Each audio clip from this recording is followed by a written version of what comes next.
Ah, Lopoglossus, grandinho, bonitinho. Fêmea. Legal.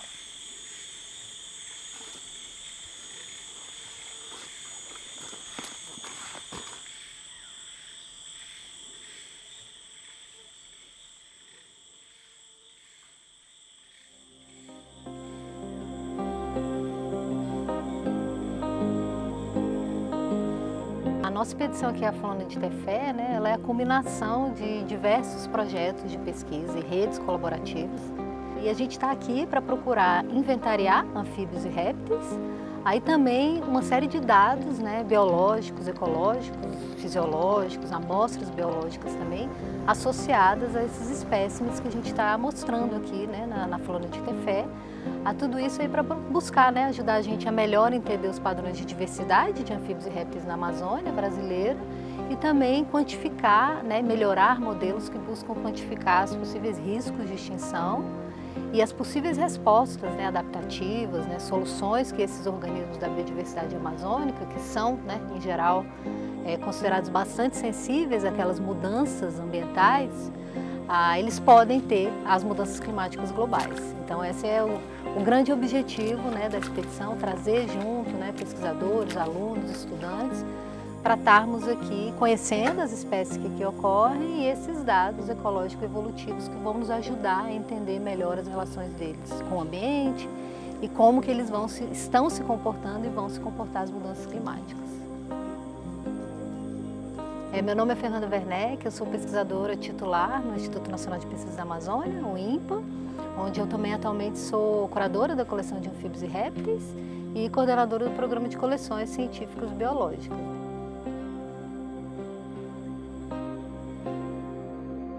Bom, anfíbios e répteis, eles são duas classes, né, diferentes de vertebrados e eles são considerados organismos ectotérmicos, né?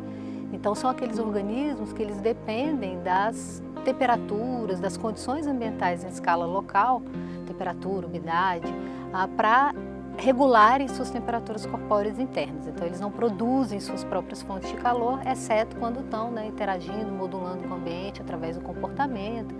Então, por essa fina relação entre a variação ambiental e climática local e a ocorrência desses organismos, eles são, de maneira geral, considerados bastante sensíveis às mudanças no ambiente, em especial às mudanças climáticas. Então, aqui dentro do projeto especificamente, a gente vem olhando, né, dos projetos de pesquisa que a gente está aqui mostrando, parâmetros que nos ajudem a entender como, né, essas espécies, padrões de diversidade, mas também como as modificações do ambiente vão afetar essas espécies.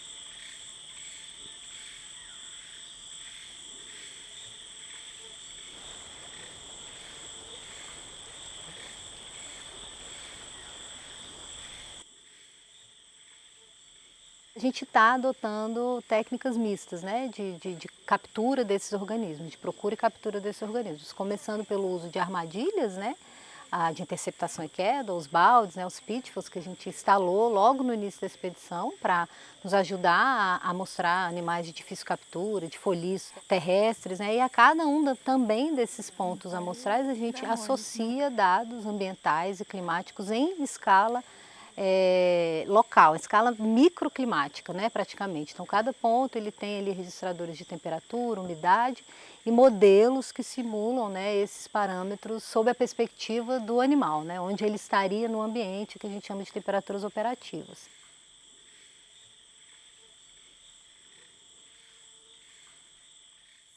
Opa, então, estão sim. Troca de Legal. turnos. Sim, boa. O que rolou lá? Tá bom, a gente pegou ali 2, que a gente foram 7 lagartos. Até copodose, muito bom.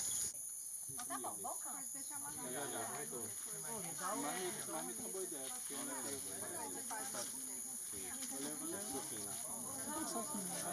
Valeu, galera. Valeu. Valeu. Até mais. Obrigado.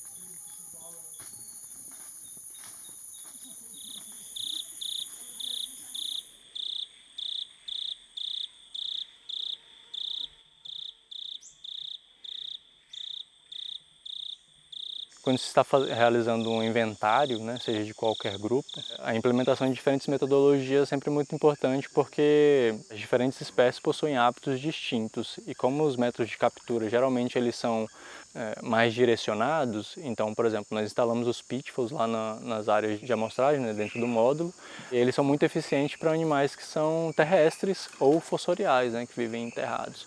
Agora, se nós pegarmos, por exemplo, ilídeos, né, que são as pererequinhas, tem várias cantando aqui atrás, esses animais dificilmente são coletados dentro dessas armadilhas. Então, a busca ativa noturna, especialmente, ela é bastante eficiente para cobrir esse déficit amostral, né, que o pitfall não consegue cobrir. Inclusive, hoje a gente encontrou alguns animais bastante interessantes, então, durante as buscas noturnas, nós temos conseguido encontrar espécies que nós não havíamos registrado nos outros dias, né? Então, na noturna de ontem, nós encontramos espécies legais, Boana cineracens, pegamos Synax pedromedini, hoje nós pegamos aqui agora há pouco uma Synax afim de Garbey e o pessoal acabou de encontrar um animal que, de maneira geral, é bastante difícil de encontrar, que são as cecílias. Então, a Ale acabou de encontrar um bichinho super legal ali, que com certeza vai agradar a Fê quando a gente chegar por lá.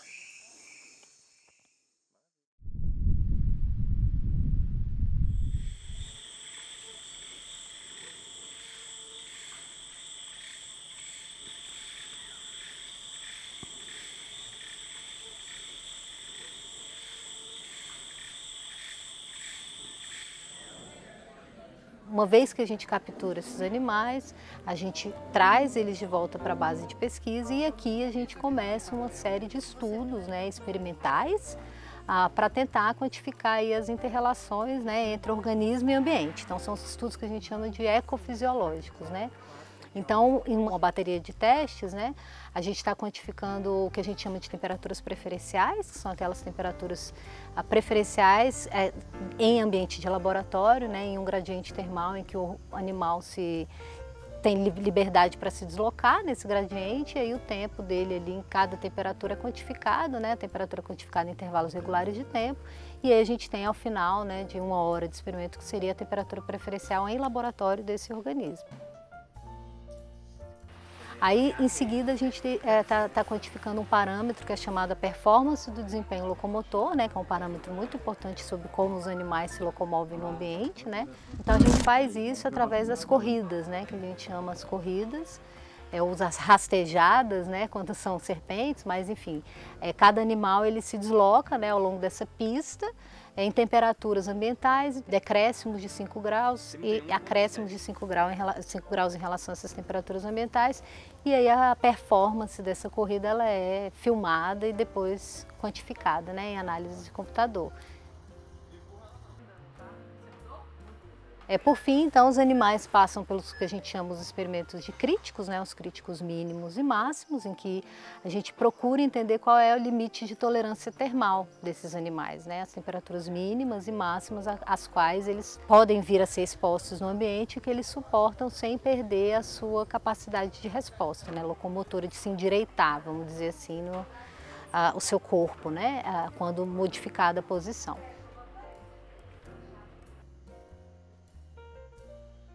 E aí, ao final de tudo isso, os animais entram, né, numa linha de preparação para serem depositados na coleção científica, né, e também termos amostras de material genético para os estudos, tanto de sequenciamento de DNA, como também estudos que a gente visa, por exemplo, quantificar a expressão de proteínas de choque termal, né, desses organismos. Então, tudo isso é bastante alinhado, né, para que ao final dos experimentos eles entrem numa série de preparação.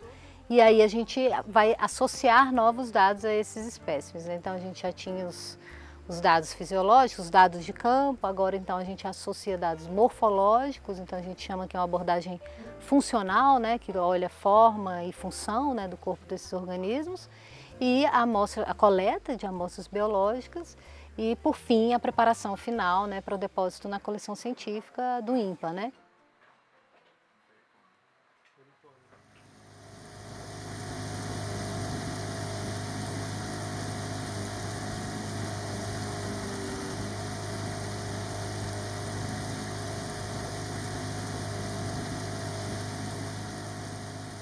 Meu nome é Raimundo Lopes Ramos, mas aqui na Flona eu sou conhecido como Raimundinho. Eu em campo já fiz de tudo um pouco com eles. Ajudei a capturar, ajudei a ajeitar as armadilhas com eles, então isso tudo para mim é um aprendizado novo, que isso eu não tinha feito com ninguém ainda. Para mim foi uma honra, porque eu já tinha trabalhei com o pessoal também que vieram para cá, uns 5 a 6 anos atrás, mas assim, eu nunca tinha trabalhado, nem visto o pessoal trabalhar aqui, por causa que sempre eles montam o laboratório, trabalha só eles, e daí vão embora fazer o resto no outro canto. E aqui não, o pessoal está fazendo tudo natural, tudo no meio do povo, no meio das pessoas que trabalham aqui no Instituto. E para mim isso é uma coisa nova, uma coisa boa, é um aprendizado bom para mim.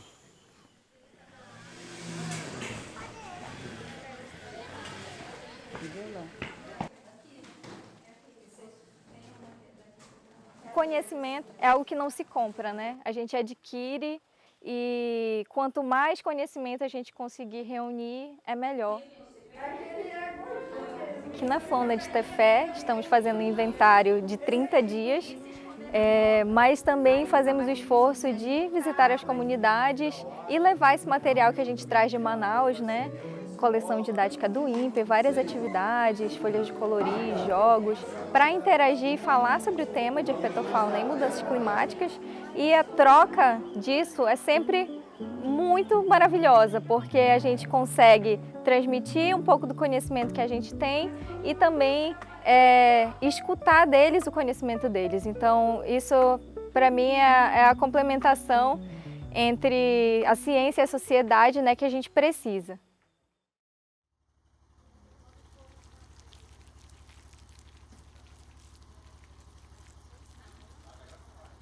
A maneira como a gente coleta esses dados, né, eles são padronizados, né? Então a gente coleta dados assim no Cerrado desde, sei lá, 1998, 99, né, que já vinham sendo coletados anteriormente por outras pessoas, né? E nós continuamos fazendo isso, né? A Fernanda aqui na Amazônia, eu especialmente lá no Nordeste, né?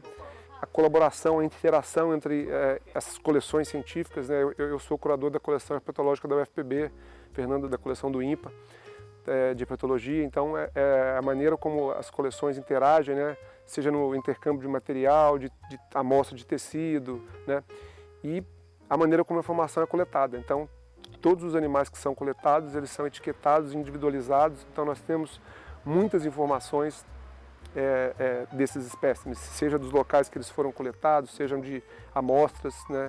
Seja de, muitas vezes eu trabalho muito com ecologia, então estudo muito dieta dos organismos, estudo dados aspectos da biologia reprodutiva, então para cada indivíduo coletado nós vamos ter uma série de informações que vão desde material genético, que pode ser, né, muita informação pode sair disso aí, até informações sobre o que aquele bicho comeu, o que ele come, né, o que ele não come, né, como que ele reproduz, que época do ano que ele reproduz, se ele é vivíparo, se ele é ovíparo, pode ter espécies que têm tanto vivíparo como ovíparo na mesma espécie, né, então tem várias peculiaridades que a gente só descobre coletando esses animais e tirando o máximo de informação que pode de cada espécime desse.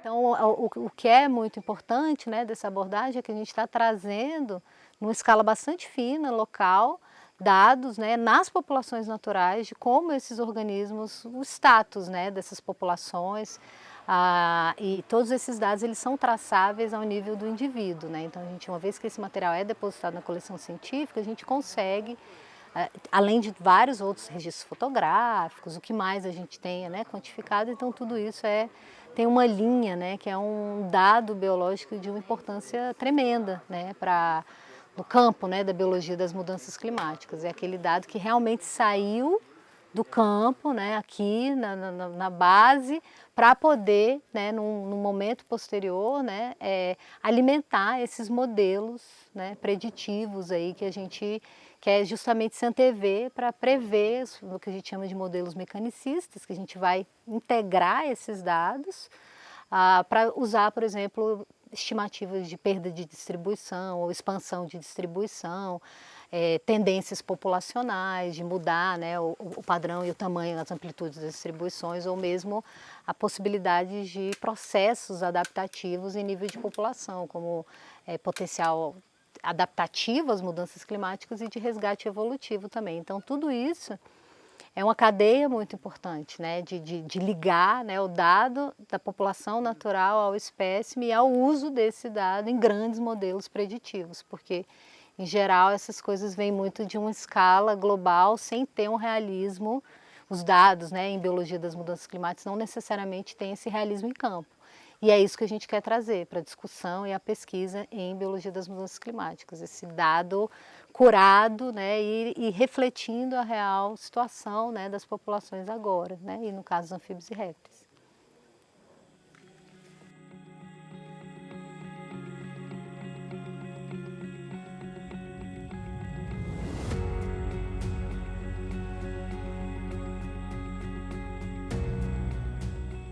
Bom, então uma expedição desse escopo, né, essa duração e com tantos objetivos, ela só é possível graças ao trabalho colaborativo, integrado de vários parceiros, né, em níveis institucionais, agências de fomento, locais e regionais, né. Então eu queria destacar as agências de fomento, né, e as instituições, né, principalmente o CNPq, as FAPs, instituições que fazem parte do nosso projeto dentro da iniciativa Amazônia Mais 10, né, começando pelo INPA, Instituto Nacional de Pesquisas da Amazônia, a Universidade Federal da Paraíba, a Universidade Federal do Tocantins, a Universidade do Estado de São Paulo, Ribeirão Preto, e também a Universidade Federal do Paraná, que juntas compõem a iniciativa Amazônia Mais 10, e também outras instituições e parcerias, como por exemplo a Rede Biota Cerrado, representada principalmente pela Universidade de Brasília aqui, e também a Universidade Yale, né, que temos uma aluna participando. Além disso, né, todos os outros parceiros que possibilitam a pesquisa local, né, os parceiros locais, como aqui no caso da Flônia de Tefé, o Instituto Momirauá, e também sempre o ICMBio, né, que licencia a pesquisa e o acesso às unidades de conservação. E, logicamente, sobretudo, os parceiros locais, as comunidades, as lideranças e os assistentes de campo, né, que nos dão a segurança de estar chegando no terreno que eles conhecem, regiões que eles conhecem, e o privilégio de compartilhar conosco as experiências locais e também um pouco de onde encontrar esses animais, né, como que as comunidades locais veem esses animais. Então essas são trocas muito ricas e que enriquecem muito o projeto e essa experiência, né, de rede, para poder avançar aí a pesquisa em biologia das mudanças climáticas e o conhecimento sobre a fetofauna amazônica. Então, obrigada a todos, né, e esperamos que seja aí sempre o começo de outros estudos e outras parcerias.